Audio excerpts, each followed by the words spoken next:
Well, hello there, YouTube. Judging by this envelope, I'm pretty sure you can tell what time it is. See, I got a Amazon delivery.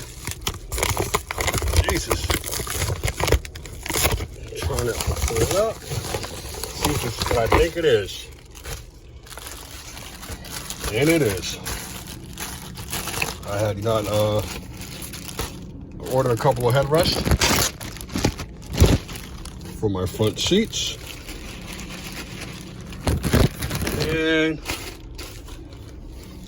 well, they're funny looking, but this is what they look like.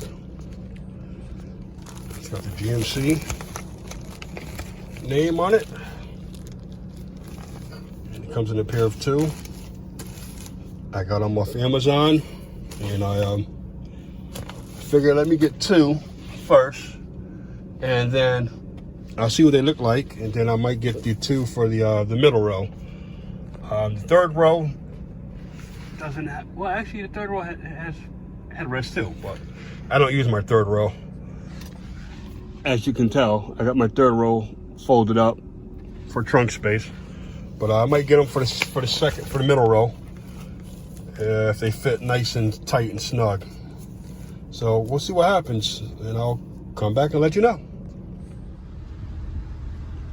Okay, guys, here you go.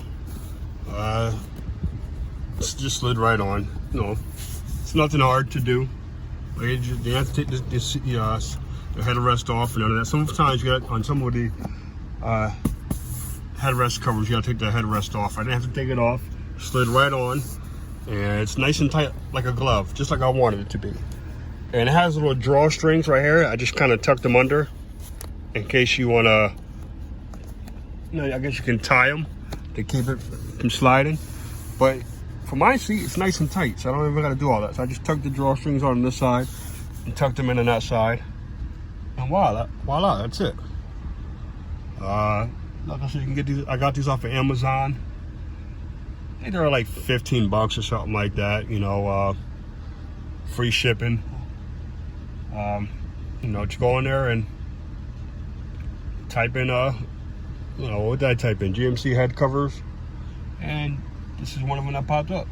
And again, it goes in my color scheme I got going on with red and black, and it looks real nice. So there you have it. Until next time, guys, it's your boy G-Man the Trucker. Just showing you little things I added to my vehicles. Take care. Have a nice day. Be safe, and God bless.